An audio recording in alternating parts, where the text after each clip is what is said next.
바울 사도는 세상적으로 볼 때는 실패한 사람이었습니다. 장가도 못 가고 고생만 하다가 죽을 때도 죄명에 죽지 아니하고 참수형을 당해가지고 죽임을 당했습니다. 바울 사도는 만물의 찌꺼기처럼 이리저리 치이고 저리 도망 다니고 핍박을 받으면서 단 한순간도 발 뻗고 자지 못하면서 마음고생 몸고생하면서 살았습니다. 세상 사람들의 눈에는 바울 사도가 버림받은 것처럼만 보였을 겁니다. 그러나 바울 사도는 버림받은 게 아니라 쓰임을 받았습니다. 고린도후서 13장 6절이죠. 우리가 버림받은 자 되지 아니한 것을 너희가 알기를 내가 바란다. 바울 사도가 고생한 걸 가지고 바울의 대적자들은 저래 가지고 무슨 사도냐, 사도는 품위가 있어야 되는데 저렇게 쪼그라진 사람이 무슨 사도가 되겠는가, 버림받은 사람이다, 그렇게 공격을 했습니다. 그러나 바울 사도는 당신이 버림받은 게 아니고 하나님께 쓰임을 받았다고 말씀을 합니다. 심히 쪼그라진 인생을 살았습니다마는 바울 사도는 그 누구보다도 하나님께 크게 영광을 돌린 줄 믿습니다.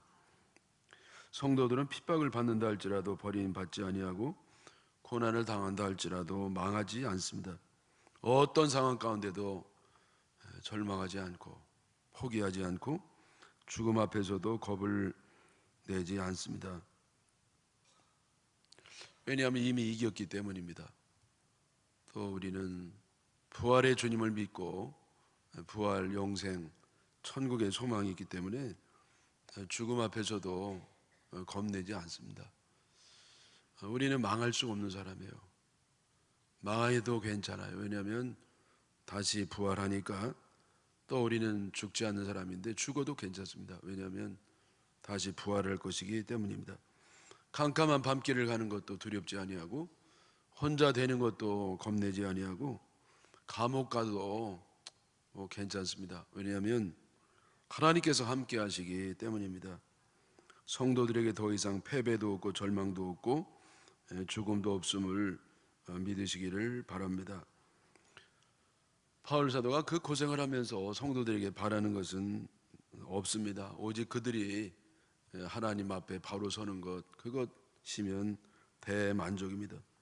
바울 사도는 공격하는 사람들이 말처럼 그의 의로움을 드러내는 것이 아니고 오직 성도들이 하나님 앞에 바로 서는 것만을 원했습니다. 당신의 명예가 실추되는 것은 관심이 없고 오직 성도들이 하나님 뜻대로 살면 그것으로 대만족이었습니다. 7절에요. 우리가 하나님께서 너희로 악을 조금도 행하지 않게 하기를 구하노니 이는 우리가 옳은 자임을 나타내고자 함이 아니라 오직 우리는 버림받은 자 같을지라도 너희는 선을 행하게 하려 하고자 함이라. 바울 사도는 당신의 의로움을 드러내는 거 아니고 참 버림받은 바 되는 것도 그 뭐 상관이 없고 단지 너희가 선을 행하는 자가 되면 되겠다, 그런 뜻의 말씀이 되겠습니다. 저나 여러분들이나 마찬가지일 텐데 가장 두려운 거는 명예가 실추되는 겁니다. 명예가 실추되는 거. 뭐 부자가 되지 않아도 괜찮고 인기가 없어도 괜찮고 뭐 좀 고생을 해도 뭐 참을 수 있겠는데 명예가 실추되는 거, 그것도 억울하게 누명을 뒤집어 쓰고 명예가 실추되면 참 이게 죽는 게 낫지 않겠어요? 그런데 오늘 말씀을 보니까 바울 사도는 자기가 이제 버림을 받는다든지 또 옳은 자임이 드러나지 않는다 할지라도 전혀 상관이 없다는 겁니다. 그래서 저도 이런 말씀 보면서 명예가 실추돼도 바울 사도를 바라보고 또 주님을 바라보면서 이것도 잘 참아야 되겠구나, 이것도 잘 당해야 되겠구나, 그런 마음을 가져봅니다. 선을 행하는 것은요, 여러분 잘 좀 들어보십시오. 선을 행한다는 것은 내가 바르게 사는 게 아닙니다. 내가 바르게 사는 게 선이 아닙니다. 그러면 선이 뭐냐? 하나님의 말씀에 전적으로 순종하는 겁니다. 하나님의 뜻대로 사는 것, 그것이 선이지, 내가 의롭게 살고 내가 바르게 살고 그것이 의가 아닙니다. 신앙생활에 가장 방해가 되는 것은 신앙생활을 방해하는 환경이 아니에요. 또 내 신앙에 장애물이 되는 못된 사람들도 아닙니다. 신앙생활에 가장 방해가 되는 것은 내 속에 있는 자기의입니다. 자기의. 이 자기의는 뭐냐? 자기는 의롭다고 생각하는 겁니다. 자기는 의롭다고 착각하는 겁니다. 여러분, 내가 나를 판단하는 게 정확하지 아니하고 하나님께서 보는 내가, 그것만이 정확한 줄 믿습니다. 여러분, 이 자기의에 빠진 사람은요, 약이 없습니다. 자기는 의롭다고 하니까 회개를 하겠어요? 의로운데 뭘 회개를 해요? 약이 없어요. 내 뜻은 하나님의 뜻이라고 동일시하는 사람들을 어떻게 할 방법이 없습니다. 벌써 하나님 뜻이 이루어졌는데 방법이 없어요. 나는 잘했다고 했는데 하나님 볼 때는 아주 심각한 죄가 되는 게 많습니다. 특별히 웃사라는 사람이 그 법궤를 옮기다가 하나님의 법궤가 이제 땅에 떨어져서 깨질 위험에 있으니까 그걸 탁 손으로 잡았습니다. 원래는 그게 수레에 이제 끌고 가야 되는데 그것부터 잘못됐죠. 근데 수레에 이제 끌고 가고 그러다가 돌부리에 이렇게 걸렸는지 바퀴가 이제 흔들리면서 법궤가 이렇게 넘어질 위기가 있으니까 그거를 이제 운반하던 웃사가요, 그걸 탁 잡았어요. 얼마나 잘해요? 여러분, 참 잘한 겁니다. 그거 떨어져 깨지면 어떡합니까? 법궤인데. 그게 잘했는데 그것 때문에 웃사는 그 자리에서 즉사합니다. 그 자리에 즉사했어요. 그러니까 내가 잘하는 게, 내가 이걸 법궤를 탁 잡고 있다고 다 누가 생각해도 잘한 건데 주님이 볼 때는 이거는 큰 죄입니다. 왜? 주님이요, 그 만지지 말라 그래요. 법궤를 어떤 상황에도 만지지 말라 그러기 때문에 하나님 명령에 복종하는 게 잘하는 거지, 자기 생각에 내가 법궤를 잡아야 되겠다, 내가 교회를 바로 잡아야 되겠다, 그거는 하나님 기뻐하지 않을 수가 있단 말이죠. 여러분, 사울이 전쟁에 나가가지고요 아주 잘한 게 있어요. 그건 뭐냐면 두 가지인데, 하나는 적의 왕을 살려줬습니다. 그리고 그 전리품을 잘 모아뒀어요. 여러분, 이 적왕을 이렇게 잘 살려주면 이렇게 포로 교환할 가치도 있고요, 여러 가지로 유리하게 지렛대로 사용할 수가 있죠.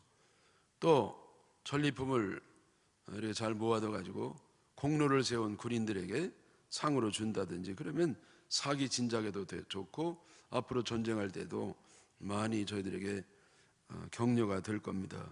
근데 여러분, 이 사울은요 이것 때문에 왕의 자리에서 폐위가 됩니다. 하나님이 그때 이 사울을요 내치신 거예요. 여러분, 너무너무 잘했는데 왜 그렇습니까? 왜냐하면 하나님은 적 왕을 죽이라고 하셨고 그 전리품을 불사르라고 하셨는데 사울 왕이요 자기 판단으로 자기 의로 그렇게 한 겁니다. 한 가지 더 예를 들 것 같으면 요압, 여러분 요압 대장이 바울 사도를 오른팔처럼 섬기면서 잘 도와줬습니다. 다윗이 그렇게 왕이 되고 통일 왕국을 이뤘던 것은 바로 이 요압 장군이 있었기 때문에 가능했다고 할 정도로 그렇게 다윗을 도왔습니다.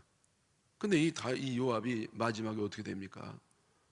마지막에 이 생명 위태로 와가지고요 그 법궤가 있는 지성소에 들어가가지고 뿔을 잡고 있다가 솔로몬에게 끄집어 내줘가지고 죽임을 당했습니다.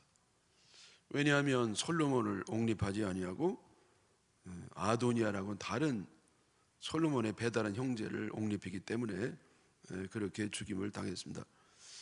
여러분, 이때 솔로몬이 왕이 된 것은 다윗 왕의 뜻이었고 왕의 뜻이고 하나님의 뜻이었습니다. 그런데 이 요압이 그걸 반대한 겁니다. 요압은 이 밧세바와 연관된 그런 사람이 왕이 된다는 것을 아무리 하나님 뜻이고 왕의 뜻이라 하더라도 이거는 아니라는 겁니다.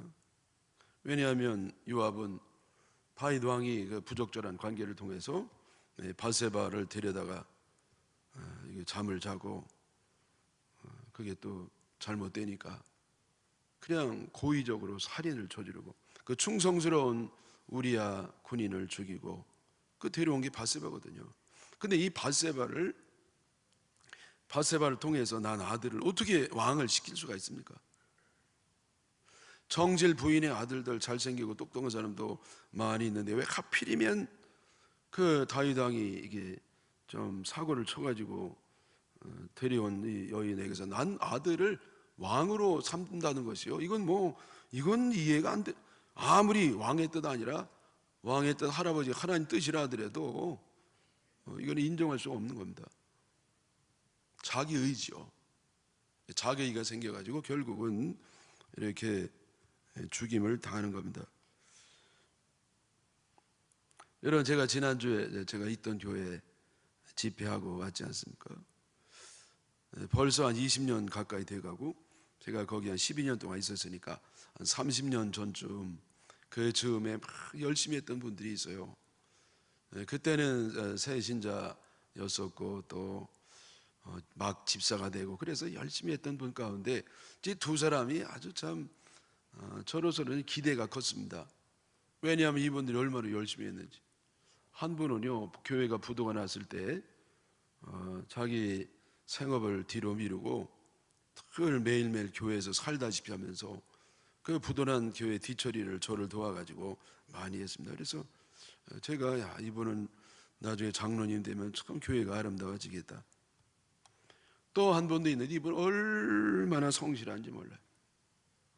예배 한 번 빠지는 법이 없고 지각 한 번 한 적이 없고 단 한 번 설교 듣다가 조는 적이 없고 이렇게 쓰면서 토시 하나 안 틀리게 그러면 웃으면서 얼마나 성실한지. 그래서 두 분이 좀 장로가 되면 교회가 참 아름답고 좋겠구나 그렇게 생각을 했었거든요. 근데 제가 있을 때 아직은 이제 장로가 못 되고 이번에 가서 좀 궁금하더라고요. 장로가 됐냐? 그랬더니 장로가 됐다는 거예요. 그래서 아이고 그러면 그렇지. 이번에 장로감이든 장로가 됐구나 했더니요. 제가 그 선임 장로님하고 제가 많이 친하거든요. 근데 이분이 어떻게 충성하냐고 그랬더니 말도 말하는 거예요. 뭘 말도 말하냐고 그랬더니 골치 아파 죽겠다는 거예요. 이 양반들 때문에 아주 장로 세운 건 너무 후회가 된다는 겁니다. 그래 도대체 왜 그러시냐고 그랬더니 그 부도난 이걸 뒤처리했던 그분은 새벽 기도를 아예 기도하는 담 쌓고 살았다는 거예요. 기도하고 담을 쌓은 거예요. 여러분 이 장로님이 되셔도요 새벽 기도 못 날 수도 있습니다. 그 직업 성격이 그럴 수도 있고 또 몸이 또 약하다든지 여러 가지 사정에 의해서 충분히 이제 그럴 수도 있습니다만은 그래도 특별 새벽 기도는 나와야 되잖아요. 모든 성도가 교회 절반씩이나 나오는데 그래도 본이 돼야 되니까 억지로라도 좀 무리가 돼도 좀 나오시고 해야 되는데 아예 기도하고는 담 쌓고 살았다는 거예요. 그러더니 사업도 안 돼가지고 아주 영적으로 전혀 이 성장이 없다 그러면서 세운계 후회가 된다 그런 얘기를 하는 한 분이 있었고요. 또 한 분은 그 성실한 사람은요 11조를 안 드린대요. 여러분 11조를 안 드릴 수도 있죠. 생활이 너무 어려우면 하나님이 위로해 주지 않겠습니까? 그에게 나중에 복을 주시고 11조 드릴 기회도 주시겠는데 여러분 장로님이 돼가지고 안 드리면 되냐고요. 그래서 이제 앞으로 이제 직분을 주는 사람들은 헌금 상황을 좀 참고해야 되겠다 그랬더니 뭐 사람을 돈으로 평가하냐고 이러면서 아주 그렇게 반대라는 겁니다. 걔네가 그 열심만 갖고도 안 되는 거구나. 자기 열심이에요. 결국 자기 열심. 하나님이 주신 열심이 아니고 하나님 뜻 안에서 교회 방침이라든지 목사님 중심으로 열심이 아니라 여러분 자기 열심은요 자기 의거든요. 그게 자기 열심 여러분 반갑지 않습니다. 또 자기 성실해요. 또 한 번 성실하면 자기 성실 얼마나 성실한지. 근데 이 자기 성실해요. 그게 자기 기준에 안 맞으면 그거는 이제 반대하는 것이죠. 네? 여러분 성경에 기도하라고 했고 성경에 11조 드리라고 했고 그러면 반대는 하지 말아야죠. 자기가 못하면 죄송하다는 마음을 갖고 그러면 되잖아요. 근데 여러분 그게 뭐냐면은 그 좀 성실했다고 자기 의가 굳어진 겁니다. 자기 성실 열심히 좀 했다고 자기 의가 굳어진 겁니다. 여러분 그래서 여러분 주님이 누굴 선하다고 보느냐? 자기가 열심히 한 사람이 아니에요. 자기가 성실한 게 아니고 자기가 바르게 산 것이 아니고 하나님의 뜻대로 자기 생각을 버리고 자기 의를 버리고 하나님의 뜻대로 순종하는 그것을 주님이 선하다고 보는 줄 믿으시기를 바랍니다. 여러분 사랑은 져주는 것이라는 말씀을 제가 결혼식 할 때 종종 합니다. 힘이 없어 지는 것은 서글픈 일이지만은 사랑으로 지는 것은 하나님의 뜻이며 주님이 기뻐하는 일인 줄 믿습니다. 여러분 힘이 있어도 힘을 안 쓰는 게 사랑이에요. 권리가 있어도 권리가 쓰지 않는 것이 바로 사랑이고 그러한 사랑을 통해서 약한 사람들이 강하게 되고 부족한 사람들이 온전하게 되는 줄 믿습니다. 그래서 9절 10절이요 우리가 악할 때 너희가 강한 것을 기뻐하고 또 이것을 위하여 구하니 그건 너희가 온전하게 되는 것이라. 그러므로 내가 떠나 있을 때 이렇게 쓰는 것은 대면할 때 주께서 너희를 넘어뜨리려 하지 않고 세우려 하여 내게 주신 그 권한을 따라 엄하지 않게 하려 함이라. 내가 약한 것을 기뻐한다. 왜? 내 약함을 통해 너희가 강해야지 온전해지니까. 또 내가 너에게 갈 때에 내가 내게 주신 그 권한을 쓰고 엄하게 다루지 아니하고 너희들이 하나님 앞에 바로 서기를 원한다. 그런 말씀입니다. 저희 집에 손녀가 잠시 왔다 갔는데요. 이 녀석 안아주면은요 자꾸 안경을 이렇게 빼려고 그래요. 그게 잡고 있으면 알밤으로 경꽁 저를 주고 그런단 말이에요. 그래서 제가 어디서 이게 손녀가 벌써부터 이렇게 버르장머리가 없어가지고 그래서 제가 이 어디서 이게 그냥 확 그냥 귀셔대기를 막 탁 때려버리고. 여러분 그러면 되겠습니까? 여러분 이 초등학교 애가 막 힘이 생겨가지고 막 이렇게 자기가 힘 자랑하고 그럴 때 아빠 나하고 씨름해 알아서 하자고 그래가지고 아빠가 막 힘을 써가지고 애를 내동댕 쳐게. 아이고 여러분 그런 아빠는요 좀 정신 치료를 좀 받아야 됩니다. 이 져줌으로써 애가 이 사기가 높아지고 아이가 좀 건강해지고 아주 참 잘 자랄 줄 믿습니다. 여러분 여자들이요 능력이 있어요. 말의 능력이 있지 않습니까? 그게 남자들보다도 심리학자가 한 4배 정도 능력이 있다나. 근데 여러분 이 말 가지고 자꾸 남편을 막 이렇게 못 살게 굴고 말의 능력을 써가지고 남편을 제압하고 늘 쌈만 하면 이기고. 여러분 이렇게 하지 마시기를 바랍니다. 나에겐 능력이 있는데 저 사람 능력이 없으면 그 능력을 안 쓰는 게 사랑입니다. 근데 막 그 남편에게 막 말로 막 남자들은 화나면 더 말 못하죠. 얼굴이 볼게 해가지고 오 하는데 막 속사포처럼 막 천재적으로 막 말의 능력을 써서 지면은요 여자 눈티 밤티 되는. 여러분 남자들은 대신 여자들보다 뭐가 세냐? 이 무력이 있단 말이에요. 여자들보다 힘이 세요. 근데 여러분 여자들의 힘이 남자보다 약하기 때문에 그 힘을 영원히 안 써야 됩니다. 이건 도저히 못 참는다고 힘을 쓰면은요 그건 이제 끝나는 겁니다. 절대 쓰면 안 돼요. 여러분 상대 가운데 나는 있고 저 사람 없을 때 안 쓰는 게 사랑입니다. 네?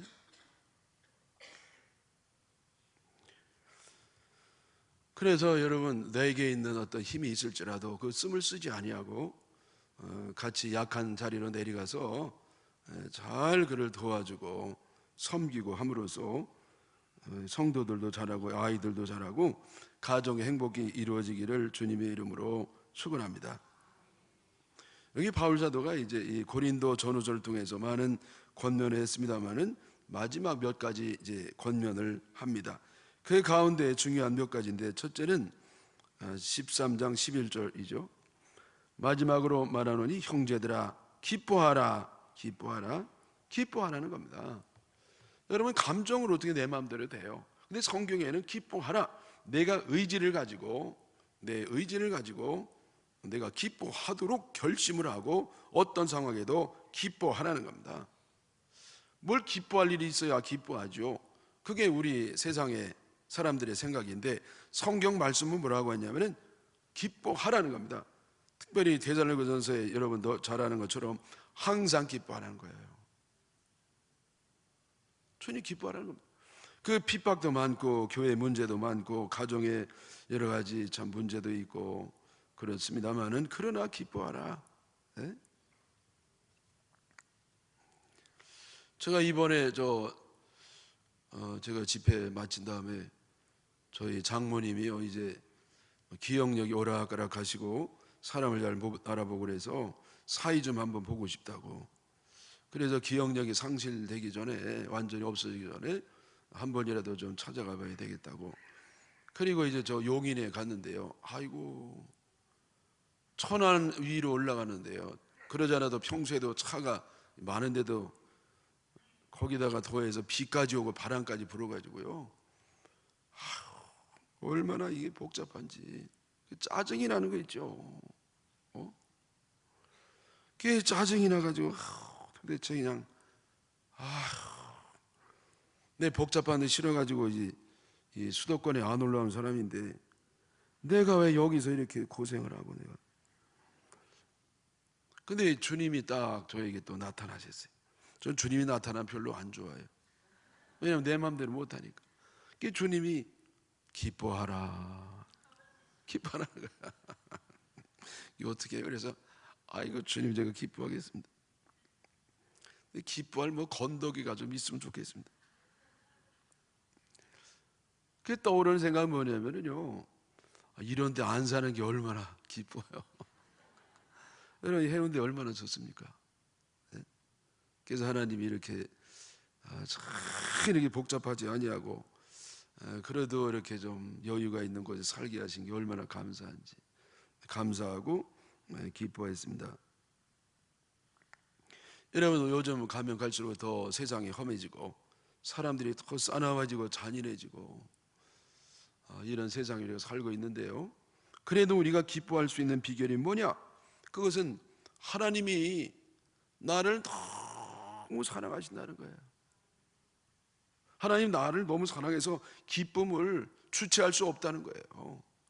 스가랴서에 보면 하나님 우리를 얼마나 사랑하시는지, 우리 생각만 해도 주님이 너무너무 기뻐하시고 찬송을 부르시고 그러신다는 거예요. 여러분, 아들 예수님 우리에게 주셨는데 더 말할 필요가 뭐가 있겠습니까? 그래서 주님이 나를 사랑하시는 그것 때문에 우리는 얼마든지 기뻐할 수 있는 줄 믿습니다. 애기들이요, 엄마가 없으면요 좀 안심이 안 돼요. 그리고 정상화가 안 됩니다. 엄마가 잠깐 나갔다 오는데요, 잠시 몇 분 몇십 분은 그래도 애가 자기가 좋아하는 걸 다 그 주변에 쌓아놓고 가잖아요. 그러면 좋아하는 장난감 가고 놀면서 잠시는 있지만은 그거 잠시란 말이지. 이제 엄마가 없음을 확인하게 되면 그 다음부터는요, 이 장난감 소용없어요. 엄마 오라 이거예요. 그 좋아하던 아이스크림도 잠깐 먹을 때뿐이죠. 먹고 나는 엄마가 없으면은요, 아이들은 안심이 안 됩니다. 정상적인 감정 상태가 안 됩니다. 네? 여러분, 하나님이요 우리와 동행해 주시기 때문에 우리는 안심하고 사는 겁니다. 하나님이 늘 함께 하시니까 내가 정상적인 마음이 되는 겁니다. 하나님 우리 떠나가지고요, 우리가 하나님과 멀리 있으면 정상이 안 돼요. 주님은 우리 떠나는 법이 없습니다. 내가 떠나는 것이지. 내가 주님은 멀리 떠나가지고 있기 때문에 여러분, 주님이 떠나는 마음은 정상적인 마음이 안 돼요. 우리 정상적인 마음, 안심된 마음 어디서 오는가?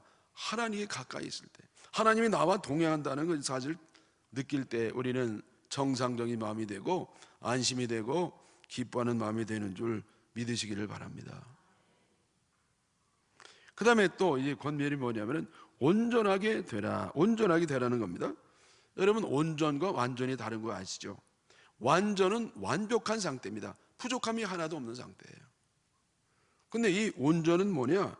온전은 부족함이 여전히 있습니다. 그러나 동기가 순수해요. 그 동기에 악의가 없습니다. 악의가 없어요. 여러분, 이게 하나님 뜻이 분명히 아닌 줄 알면서도 지속적으로 하나님이 원치 않는 그릇된 길을 갈 수가 없는 상태, 그게 온전한 상태예요. 인간의 연약함 때문에 비록 실수도 있고 오류도 있지만은 그러나 적어도 그 안에 아주 악의가 없는 상태예요. 어쩌다 보니까 이게 실수한 것이고 잘못 오해가 된 것이지 아주 고의적으로 아주 나쁜 일 하는데 지속적으로 하는 그 상태는 벗어나게 되는 겁니다. 여러분, 그게 온전이에요. 여러분, 여기까지는 가야 됩니다. 우리가 완벽하게 되지는 못한다 할지라도 적어도 내 안에 악의가 없는 상태. 네? 나쁜 생각이 슥슥 새처럼 지나갈 수 있지만은 그 새가 내 머리에 앉아가지고 또 아리를 들고 알을 낳는, 여러분, 이런 상태는 되지 않는, 한마디로 얘기하면요, 착한 사람, 진국, 그런 사람, 욥과 같은 사람인 줄 믿습니다. 사랑하는 여러분, 이거 우리 안 됩니다. 어떻게 되느냐? 어제 성령의 능력으로 역사하시면 우리가 변하여 하나님 기뻐하는 온전한 사람이 되는 줄 믿습니다. 그 다음에 위로를 받으라는 겁니다. 위로를 받으라. 위로를 받으며, 여러분, 우리는 나약한 몸과 마음을 가지고 험한 세상 살기 때문에 때로는 너무 괴로울 때도 있습니다. 그러나 우리는 위로하시는 주님을 바라보면서 위로를 받아야 될 줄 믿습니다.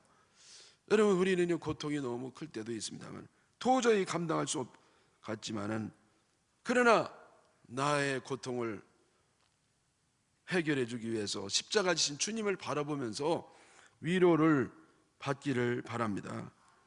우리가 당하는 괴로움과 고통이 아무리 강하다 할지라도 하나님의 위로는 훨씬 더 큰 겁니다. 훨씬 더 큰 거예요. 네? 현실을 바라보면서 절망하지 마세요. 낙심하지 마세요. 포기하지 마시고. 왜? 하나님 살아계셨고 그 사랑 많은 하나님이 우리를 위로하시기 때문에 하나님을 바라보면서 용기를 갖고 다시금 새 출발을 하시기를 바랍니다. 여러분, 우리가 병 없이 사는 건 뭐냐면요, 병균이 없다는 뜻은 아니에요. 사실은 이 세균이 얼마나 많습니다. 아마 이 손바닥에도 뭐 하면 모르겠어요, 세균이 한 수천만 개 안 되겠습니까? 그럼에도 불구하고 우리가 병 걸리지 않는 건 뭐냐? 면역력이 더 크니까. 여러분, 이 암은요, 모든 사람이 암세포가 있다며요. 근데 암에 걸리지 않는 이유는 뭐냐면은 그래도 암을 이기는 이 면역력이 있기 때문에 우리는 그 어떤 한계점을 넘지 않아 가지고 건강하게 사는 줄 믿습니다. 여러분, 주님의 위로가 우리 삶의 면역력이 되는 겁니다. 우리가 어려움도 있고 괴로움도 있고 힘든 것도 있고 고통도 있지만은 하나님이 우리들에게 위로의 면역력을 주셔가지고 승리하면서 사는 줄 다시 한번 확신하시기를 바랍니다. 또 마음을 같이 하라. 마음을 같이 하라. 어떻게 마음을 같이 합니까? 성격도 다르고 핏줄도 다르고 기호도 다르고 삶의 스타일도 다르고 사고방식도 다르고 다 다른데 어떻게 한 마음을 가질 수가 있겠냐 말이죠. 그거는 내 마음을 버리고 예수님 마음을 갖는 겁니다. 예수님 마음을 갖는 거. 그러면 예수님 마음을 가졌으므로 예수님 마음으로 하나가 되는 겁니다. 여러분, 내 마음이 그대로 있는 동안에는 절대 하나가 안 돼요. 각자의 마음이 각자 이 모래알처럼 존재하는 것이죠. 그러나 내가 내 안에 예수님이 계시면 예수님 마음, 너도 예수님 마음, 너도 예수님 마음, 이 집사님도 예수님 마음, 정권사님도 예수님 마음. 그래서 예수님 마음으로 하나가 됨을 믿습니다. 예수님 마음을 어떻게 가져요? 예수님 영접하면 예수님 내 안에 들어오셔가지고 예수님의 인격과 예수님의 마음이 나의 마음이 되는 줄 믿습니다. 근데 아무리 세례를 받고 직분을 받고 오래 다니다 할지라도 내 마음을 내려놓지 않아요. 그게 내 마음이 그대로 있는 거예요. 나의 아집, 나의 생각 방식, 나의 논리, 자기의, 자기 감정, 자기 뜻, 자기 비전, 자기 사명. 여러분, 내가 살아있는 동안에 하나가 안 돼요. 말씀드린 것처럼 자기를 내려놓고 예수님이 내 마음속에 들어와서 내 마음대로 내 마음을 주장하실 때에 우리는 그때 하나가 됨을 믿습니다. 그 다음에 평안하라 그랬어요. 평안하라. 마음을 같이하며 평안할지어다. 세상이 점점 험하고 점점 죄악이 만연할지라도 우리들에게는 세상이 줄 수 없는 하늘의 평안이 내 마음속에 항상 있는 줄 믿습니다. 이 주님이 주신 평안이 있는 사람은 내일 부도가 나도 오늘 평안한 겁니다. 내일 죽어도 오늘 편안한 겁니다. 내일 입원해도 오늘 편안한 겁니다. 왜? 하나님 우리에게 평안을 주셨기 때문에. 이 평안으로 모든 걸 이기는 겁니다. 하나님 우리를 좋은 길로 인도해 줄 겁니다.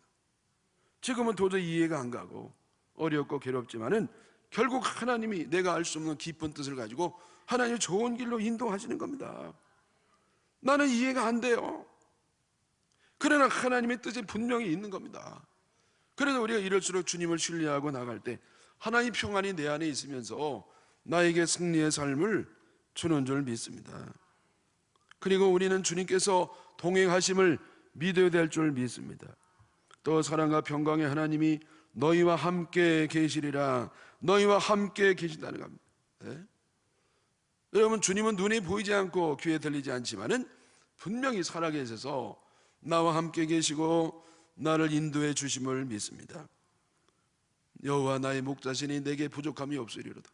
그가 나를 푸른 초장에 누이시며 쉴만한 물가로 나를 인도하시는도다. 때로는 사망의 음침한 골짜기로 다닐지라도 해 받음을 두려워하지 않는 것은 주님께서 나와 함께 하심이라. 여러분, 때로는요 사망의 음침한 골짜기, 꼼짝없이 죽었구나, 이거 내 꼼짝이 죽었구나, 그럴 때도 있어요. 도살장에 끌려가는 소처럼 이제 꼼짝이 죽었구나. 그런데 사망의 음침한 골짜기로 다닌다 할지라도 해를 두려워 않을 것은 주께서 너와 함께 하시기 때문에. 주님이 나와 함께 하시는 겁니다.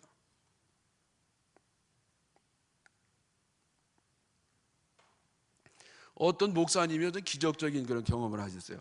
6.25 때 이 공산군이 쳐들어와가지고 이제 벽에 세워놓고 동네 사람을 막 총으로 쏴 죽였습니다. 근데 이 양반이 총을 안 맞았대요. 죽은 줄 알았더니 살았대요. 그랬더니 그 공산 괴뢰경 가운데 한 녀석이 돌아오더니 확인 사살을 하더래요. 어떻게 또 지독하게 살았는데 말이에요. 또 확인 사살하러 온 거예요. 확인 사살을 와가지고 이렇게 오면서 한 사람씩 쏘는데 이게 건드려보고 쏘는데요. 자기한테 와가지고는요, 자기 이제 엉덩이 위에 올라갔대요. 그래서 저쪽 쏘더니 이쪽을 쏘고 또 가더래요, 저쪽으로. 별일이 다 있어요. 이 양반이 참 기적 중에 기적을 체험하고 하나님 날 살려주구나. 그래서 이제 목사가 돼가지고 간증을 한 것을 오래전에 들어본 적이 있습니다. 여러분, 하나님 보호하시면은요 보호를 받는 겁니다. 그가 열면 누가 닫고 그가 닫으면 누가 열겠는가. 하나님 보호해 주신다는 누가 그를 건드리겠습니까? 악한 자가 만지지도 못하는 겁니다. 네? 여러분, 이 예배의 마지막 순서는 축도로 마치는데 그 축도가 어디서 왔는가? 오늘 고린도후서 13장 13절에 나왔습니다. 여기서부터 주 예수 그리스도의 은혜와 하나님의 사랑과 성령의 교통하심이 너희 무리와 함께 있을지어다. 네? 여러분, 예수 그리스도께서 십자가의 모진 고난 당하시고 죽으셨다가 부활하셔 우리들에게 생명의 은혜를 주셨습니다. 영원한 생명의 은혜를 주셨어요. 또 하나님께서 하나밖에 없는 아들 예수 그리스도를 우리를 위해서 아낌없이 주셨습니다. 하나님의 사랑이죠. 그다음에 성령께서 우리의 마음속에 역사하시고 인도하시고 보호하시고 교통하셔서 서로 주님 우리와 통하셔가지고 우리는 삼위일체 축복을 받는 줄 믿습니다. 내가 잘해서 내 사는 게 아니에요. 내가 꾸려나가 사는 게 아니에요. 물론 그런 것도 필요하지만은 하나님의 사랑, 예수 그리스도의 은혜, 성령의 교통하심이 우리의 삶 속에 역사하셔서 우리가 살아가는 줄 믿습니다. 이런 이와 같은 은혜가 더 넘치기를 주님의 이름으로 축원합니다.